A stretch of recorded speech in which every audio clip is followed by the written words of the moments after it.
Most people believe gemstones protect value when money weakens. History says otherwise. Inflation doesn't attack beauty, it attacks function. It forces markets to choose what can still hold power and quietly discards what only appears valuable. For centuries, certain stones were trusted as stores of wealth, traded, inherited, treated as financial anchors when currencies felt fragile. But when inflation hit, that trust was tested, and 10 stones failed. Not because they were fake, not because they lost beauty, but because inflation exposed weaknesses the market ignored for generations. Some collapsed under oversupply, others under lost credibility, shrinking markets, or fading authority. And the stone at number 1 didn't just lose value, it lost its place beside money itself. Ranked 10th, Jasper, the stone inflation quietly exposed. For decades, Jasper was considered a safe stone, not rare enough to be speculative, not common enough to feel disposable. Commercial-grade Jasper sat in a comfortable middle ground, bought, traded, and stored as a small physical placeholder for value. It felt stable, predictable, reliable. And that sense of reliability is exactly what inflation tested. Inflation doesn't challenge beauty or craftsmanship, it challenges purchasing power. As inflation began to rise, cash became precious. Buyers stopped looking for stones that were simply attractive or familiar. They started looking for assets that could hold value under pressure, assets that could be converted quickly and confidently when money mattered most. Jasper was not one of them. The problem was never quality. The problem was abundance. Jasper exists in vast quantities, across countless regions, colors, and patterns. During stable economic periods, that diversity felt like strength. During inflation, it became a liability. There was no universal pricing anchor, no consistent scarcity signal strong enough to preserve confidence. As living costs climbed, owners attempted to resell. That was the turning point, not because prices collapsed overnight, but because demand quietly disappeared. Collectors shifted towards stones with clearly defined rarity. Dealers prioritized materials with proven liquidity, and commercial-grade Jasper drifted into a gray zone. Still visually appealing, still technically valuable, but no longer trusted as a place to store purchasing power. Inflation didn't destroy Jasper. It simply revealed what it was never meant to be. In the gemstone world, value is often misunderstood. It is not determined by how stable a stone appears during calm times, but by how decisively it is chosen when economic pressure forces hard decisions. When that moment arrived, Jasper was no longer chosen. Many people once believed that safe, easy-to-sell stones would perform best during inflation. If that assumption ever made sense to you, share it below, because that belief shaped countless collections more than most owners realize. Jasper failed quietly, not because it collapsed, not because it was exposed as fake, but because inflation revealed that familiarity is not the same as financial strength. And that realization leads directly to the next stone. Because the next stone didn't fail due to abundance alone. It failed for a more uncomfortable reason. It was widely trusted, actively traded, and often described as practical during uncertain times. But when inflation hit, practicality wasn't enough. At number 9 is a stone that looked safer than Jasper, felt more serious, and yet lost monetary power even faster. Ranked 9th, Smoky quartz. When practical wasn't enough. Smoky quartz carried a reputation that Jasper never had. It was seen as serious, grounded, practical. For decades, Smoky quartz occupied a quiet but respected place in the gemstone market. It was widely traded, consistently priced, and considered dependable. Not a luxury stone, but a rational one, often chosen by buyers who believed stability mattered more than speculation. That belief is exactly why Smoky quartz failed when inflation arrived. Inflation doesn't reward practicality, it rewards conviction. As economic pressure increased, buyers became selective in a way they hadn't before. They no longer asked whether a stone was reasonable or versatile. They asked whether it could protect purchasing power when everything else was losing ground. Smoky quartz could not answer that question. Its problem was not supply, it was identity. Smoky quartz exists in large volumes, but unlike Jasper, It also carries a perception of technical legitimacy. It looks refined. It feels deliberate. And for a long time, that perception allowed it to function as a modest store of value. During inflation, that perception collapsed. There was no clear line separating ordinary material from exceptional material. No rarity threshold strong enough to stop buyers from hesitating, and hesitation is fatal in inflationary markets. When resale attempts began, the market response was immediate and revealing. Prices didn't crash dramatically. They simply stopped moving. Liquidity dried up as buyers redirected their money toward assets with unmistakable scarcity or historical weight. Dealers reduced exposure. Collectors paused acquisitions. Smoky quartz remained present, but it was no longer prioritized. That loss of priority is the moment monetary power disappears. Inflation doesn't eliminate stones from the market, it reorders them. And smoky quartz was quietly reordered downward. What made this loss especially deceptive was how long it went unnoticed. Owners still saw familiar price tags, still saw inventory circulating, but beneath the surface, the stone had lost its role as a financial placeholder. It could still be owned, still be admired, still be worn, but it could no longer be trusted to stand between its owner and inflation. In gemstone markets, trust is currency. Once it erodes, value follows. Slowly, then all at once. Smoky quartz didn't fail because it was weak. It failed because it was never rare enough to be chosen under pressure. Many collectors once believed that practical, widely accepted stones would be the safest during inflation. Was smoky quartz ever viewed that way in your experience? Share your thoughts. This belief shaped an entire generation of gemstone buying. Smoky quartz didn't collapse in panic. It faded in silence. And that should be unsettling, because the next stone didn't even pretend to be stable. It was sold on something far more powerful than practicality. Belief. Belief that it could protect. Belief that it carried strength. Belief that it could somehow shield its owner from economic uncertainty. When inflation arrived, that belief didn't weaken. It shattered. Because at number 8 is a stone that wasn't just trusted, it was relied on. A stone people turned to specifically because times felt unstable. And when inflation hit, it exposed the most dangerous assumption of all, that emotional reassurance can replace monetary power. Ranked 8th, Tiger's Eye, when belief replaced monetary strength. Tiger's Eye was never sold as a quiet stone. It was sold as a stone of protection, of strength, of confidence in uncertain times. For decades, Tiger's Eye occupied a unique position in the market. It wasn't just decorative, it was symbolic. Buyers were drawn to it during moments of instability, believing it offered more than beauty. It offered reassurance. That reputation carried weight, and for a while it carried value. But inflation doesn't respond to symbolism. It responds to measurable strength. As economic pressure increased, many stones lost favor because they were common or liquid.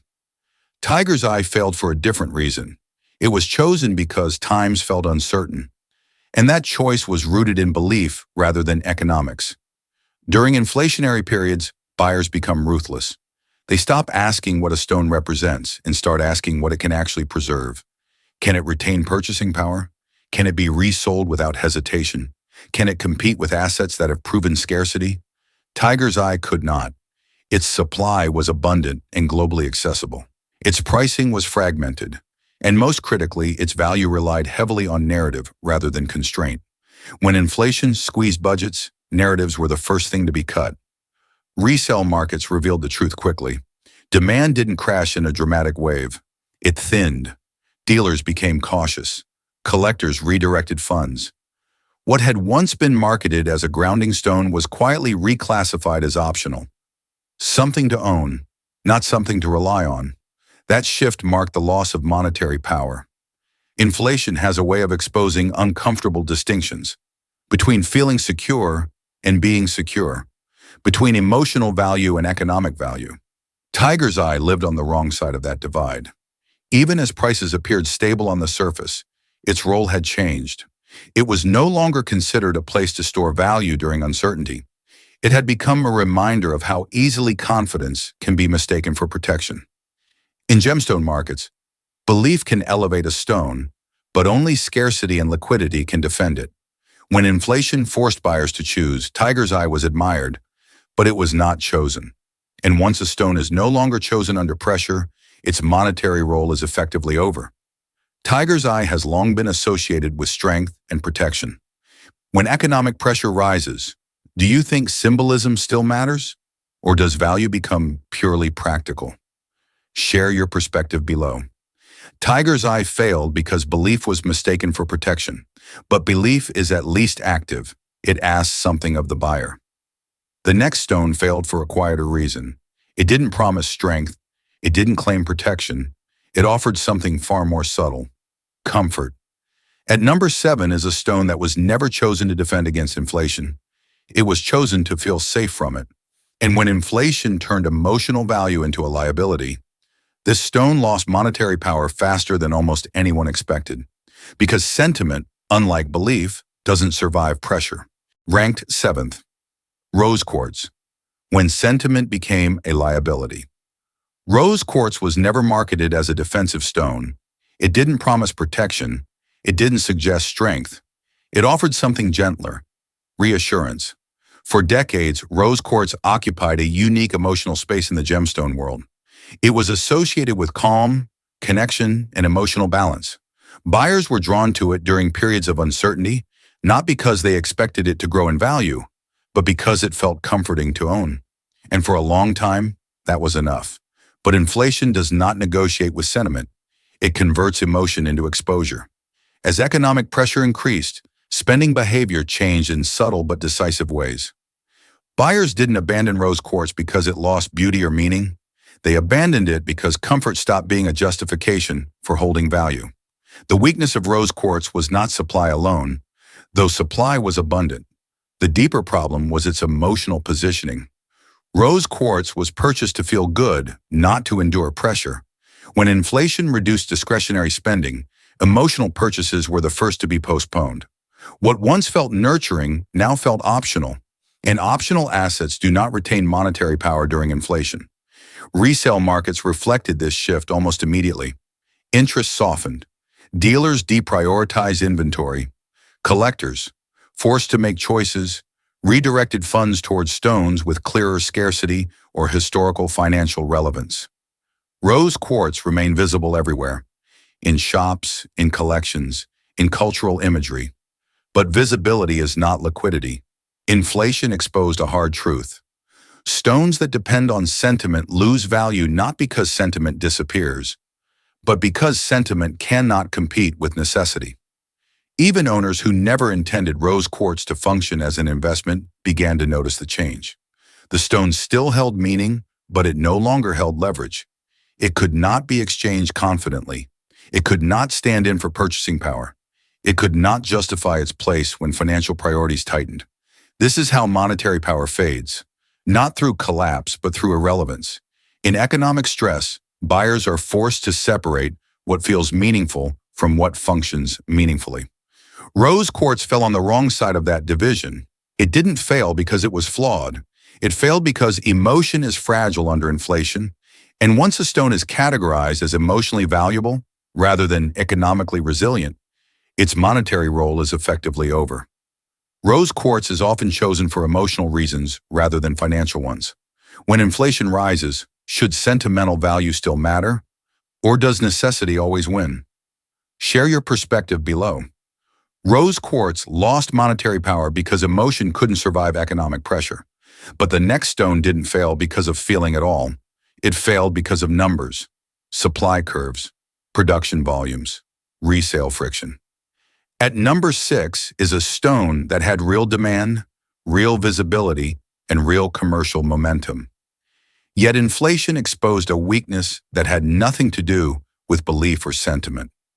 It was widely mined, widely sold, and quietly overestimated. Because when inflation hit, this stone revealed a critical truth about markets. A stone can be admired and still collapse under excess supply. Ranked 6th, Peridot. When supply overwhelmed value. Peridot entered the modern gemstone market with unusual momentum. It had visibility, it had demand, and for a period of time, it had credibility. Unlike stones driven primarily by symbolism or sentiment, Peridot appeared to have a solid commercial foundation. It was used in fine jewelry, accepted by mainstream buyers, and priced at a level that suggested accessibility without disposability. That balance created confidence. But inflation has a way of turning balance into vulnerability.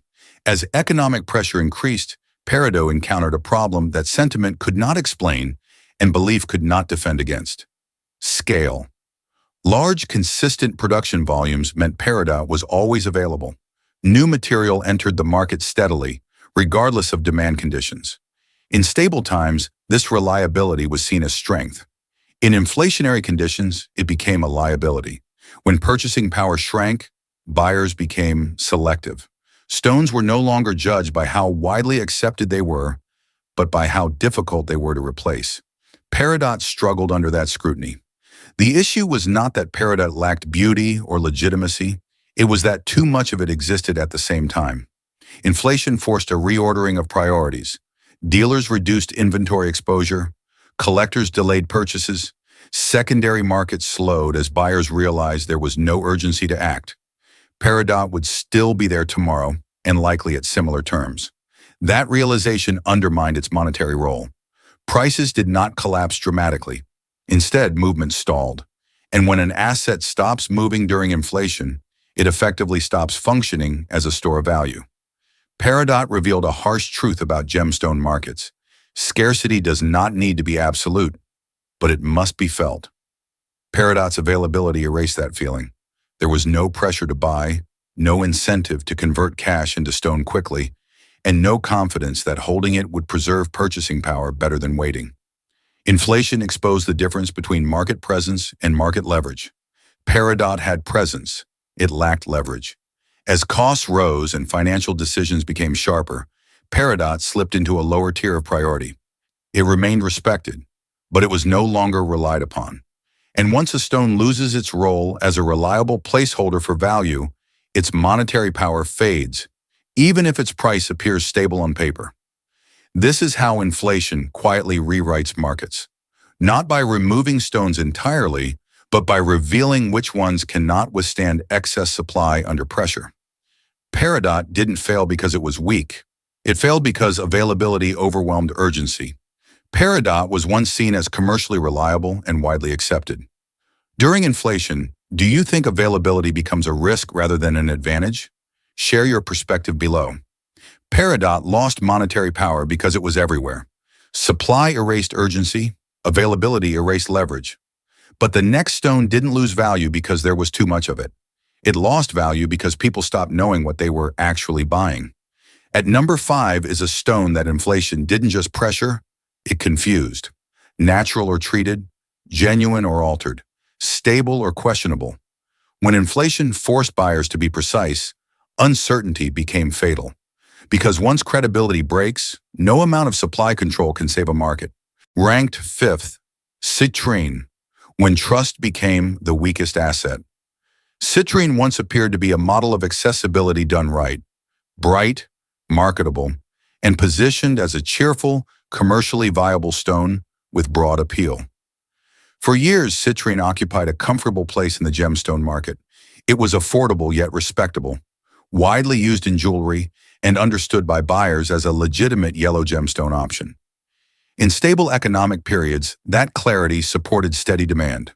Inflation exposed how fragile that clarity really was.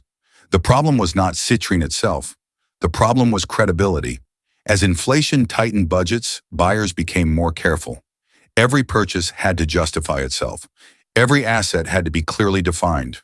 And that is where Citrine began to fail. The market was flooded with material labeled as Citrine, much of it heat-treated amethyst or smoky quartz. In calm economic times, this distinction was often overlooked. During inflation, it became unacceptable. Buyers hesitated. Dealers grew cautious. Collectors demanded verification that was rarely provided consistently across the market. The simple question, is this natural? Suddenly carried financial weight. And when markets are under pressure, unanswered questions destroy confidence. Prices didn't collapse overnight.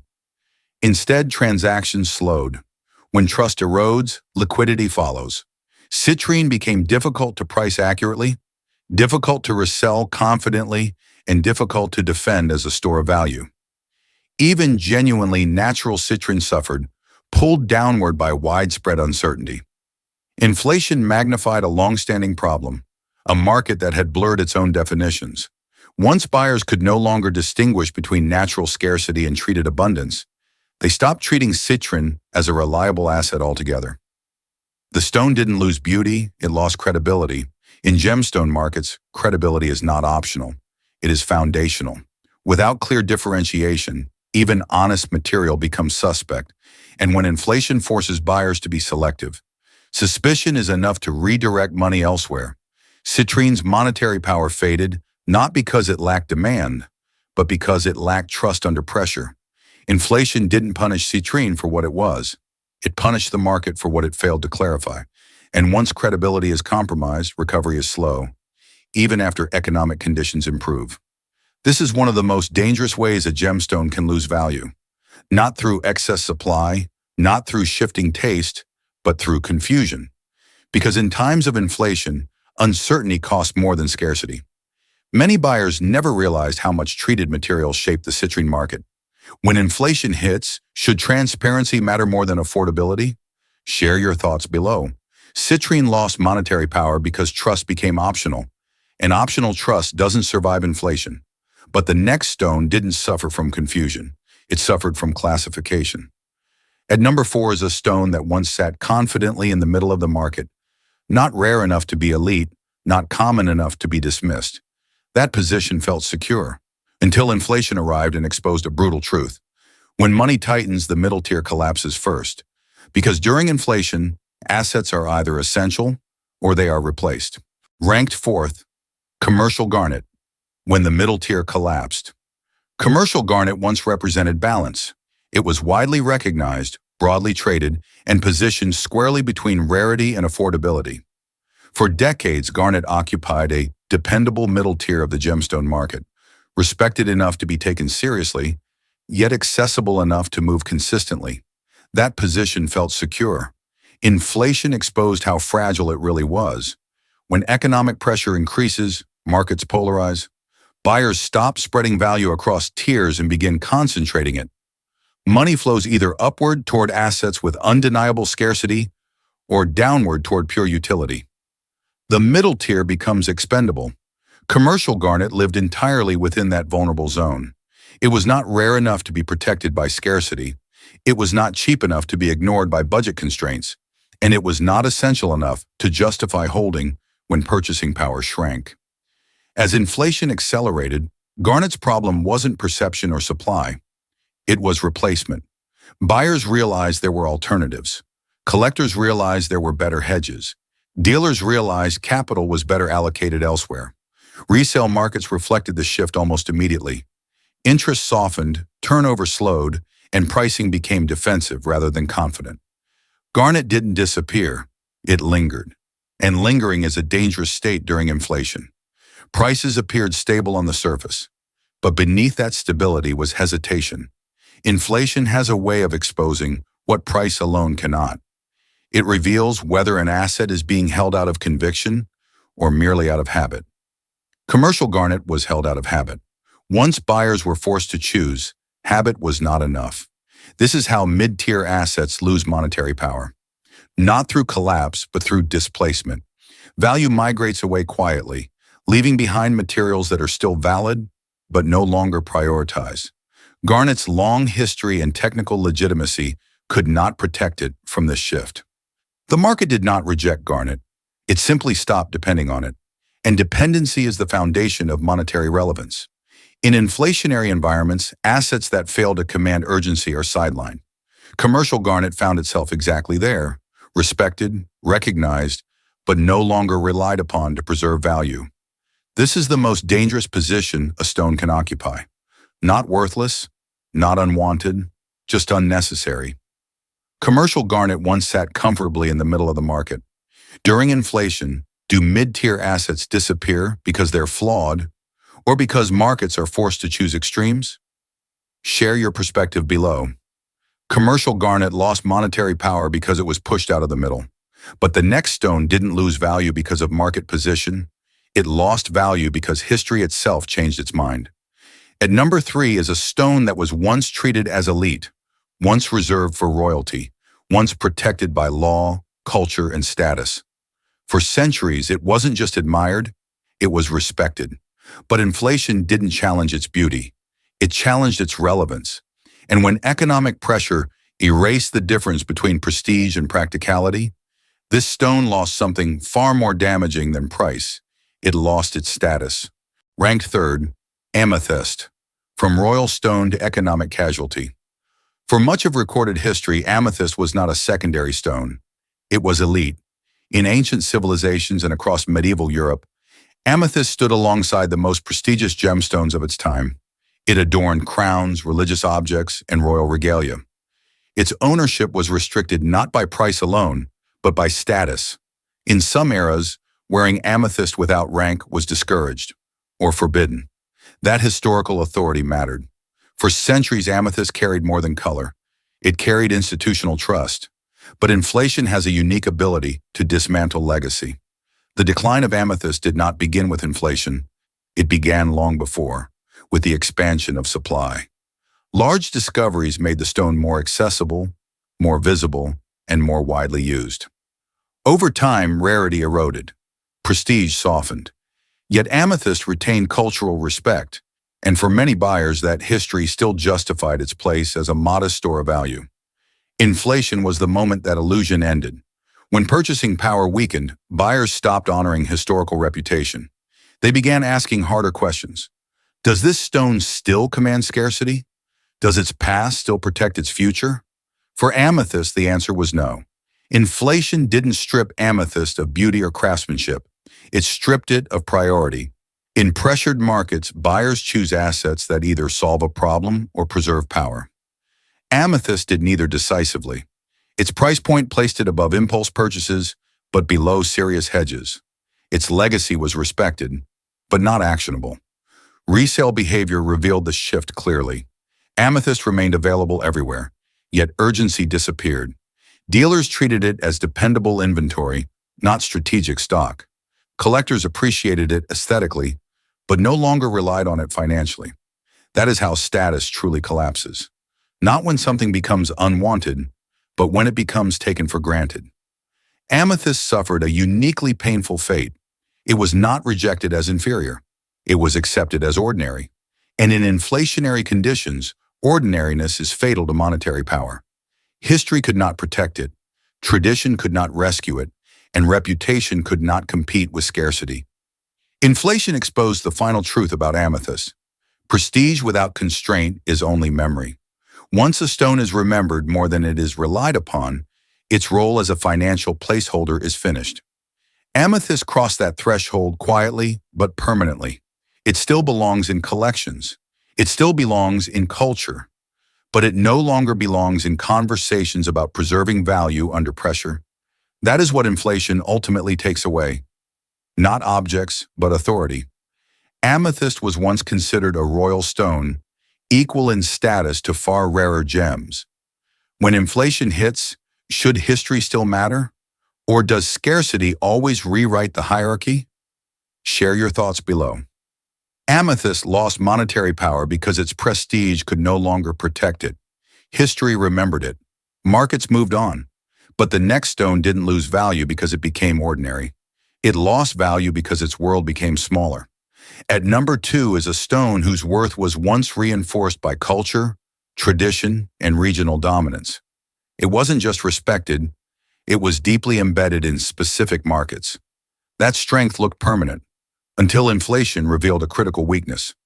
When value depends on a narrow audience, economic pressure doesn't reduce demand. It isolates it. As inflation tightened global liquidity, this stone didn't fall out of favor everywhere. It simply stopped moving beyond the places that already believed in it. And when a stone loses market breadth, its monetary power collapses, even if its price does not. Ranked second, Turquoise. When cultural strength lost market reach. Turquoise once held a position few stones ever achieve. It was not merely decorative. It was cultural, symbolic, and deeply trusted within specific regions of the world. For centuries, turquoise functioned as more than a gemstone. In parts of the Americas, the Middle East, and Central Asia, it operated as a recognized trade material, embedded in tradition, identity, and exchange. Its value was reinforced not by rarity alone, but by collective belief across generations. That foundation appeared strong. Inflation revealed its limit. Turquoise did not lose monetary power because it became common. It lost power because its market became too narrow.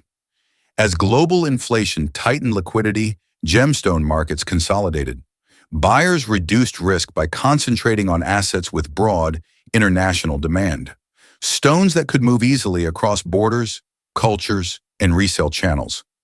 Turquoise struggled in that environment. Its value remained meaningful within specific communities, but outside those circles, confidence weakened.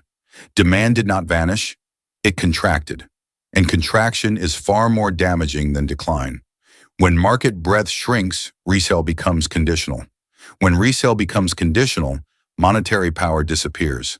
Inflation accelerated this process. Buyers who once viewed turquoise as a culturally anchored asset began questioning its flexibility. Could it be resold quickly outside its traditional markets? Could it compete with stones that carried global recognition and standardized valuation? Increasingly, the answer was no. Another weakness emerged under pressure: inconsistency. Turquoise varies widely in quality, treatment, and origin. In stable times, that diversity added character. In inflationary times, it added friction. Buyers hesitated. Verification slowed transactions. Dealers became selective about inventory exposure. The stone did not collapse in price, it stalled in movement. And when an asset stops moving freely, it stops functioning as a store of value. Turquoise became a stone that still mattered, but only in places where belief already existed. That is a dangerous position during inflation, because monetary power is not determined by how strongly a group values something, but by how widely that value is recognized. Inflation doesn't erase culture, it isolates it. Turquoise remained culturally significant, artistically respected, and emotionally resonant. But as global financial pressure increased, its ability to act as a bridge between money and material weakened. This is how market breadth collapses, not through rejection, but through containment. Turquoise did not lose its identity, it lost its reach. And when reach is lost, monetary relevance follows, even for stones with centuries of trust behind them. Turquoise holds deep cultural value in many parts of the world. During inflation, should cultural importance protect a stone's value, or does global liquidity always decide? Share your perspective below. In first place, lapis lazuli, when monetary authority was replaced. Lapis lazuli did not begin as a gemstone. It began as authority. Long before modern currencies, before standardized coins, and before financial institutions, lapis lazuli functioned as a material of trust. It was traded across vast distances, reserved for elites, and embedded into systems of power that governed religion, royalty, and state identity. In ancient Mesopotamia, Egypt, and beyond, lapis lazuli was not valued simply for its color. It was valued because it stood in for permanence. It symbolized order in a world without paper money, a physical anchor for value, status, and legitimacy. That role mattered for centuries. Few stones have ever operated so close to the concept of money itself. Inflation didn't challenge lapis lazuli's beauty, it challenged its function. As modern economies expanded and inflation accelerated, monetary authority migrated away from physical symbols and toward abstract systems. Currencies, markets, and institutions capable of scaling faster than any material ever could. Lapis lazuli could not follow. Its supply was finite, but its infrastructure was not. It lacked standardized grading, global liquidity mechanisms, and rapid convertibility. In stable eras, those limitations were tolerated. In inflationary environments, they became fatal. Inflation demands speed, it demands flexibility, and above all, it demands replacement power. Lapis lazuli could no longer compete. The stone did not collapse in price overnight. That is not how authority disappears. Instead, its role eroded.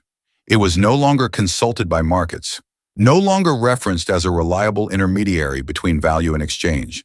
It remained admired, But admiration is not legitimacy. As inflation weakened currencies, capital did not return to lapis lazuli. It moved toward assets that could function within modern monetary systems, standardized, regulated, and instantly transferable. This was the moment lapis lazuli truly lost monetary power. Not when it became affordable, not when it became decorative, but when it stopped being necessary. For thousands of years, lapis lazuli had represented something stable in an unstable world. Inflation reversed that equation. Stability became digital, institutional, and scalable. Physical authority was replaced. This is what makes lapis lazuli different from every other stone on this list. Others lost value because markets shifted. Lapis lazuli lost value because money evolved. It did not fail as a gemstone. It failed as a monetary partner. And once a material is no longer capable of standing beside currency, once it can no longer anchor trust at scale, its monetary chapter is closed, regardless of how rich its history may be. Lapis lazuli still carries cultural weight. It still commands artistic respect. It still symbolizes power and memory. But inflation revealed a truth history could not prevent. Authority that cannot adapt is eventually replaced. That is the final lesson of this list. Not all value disappears loudly. Some of it simply stops being consulted. Lapis lazuli once functioned alongside money itself. When inflation reshapes economies, should ancient forms of value still matter? Or is replacement inevitable? Share your thoughts below. Inflation doesn't erase beauty. It decides what still matters. Every stone in this video still exists, but only a few still hold monetary weight when pressure rises. This channel exists to explain why. If this changed how value is seen, subscribe, because the next episode reveals the opposite story. The stones inflation chose instead.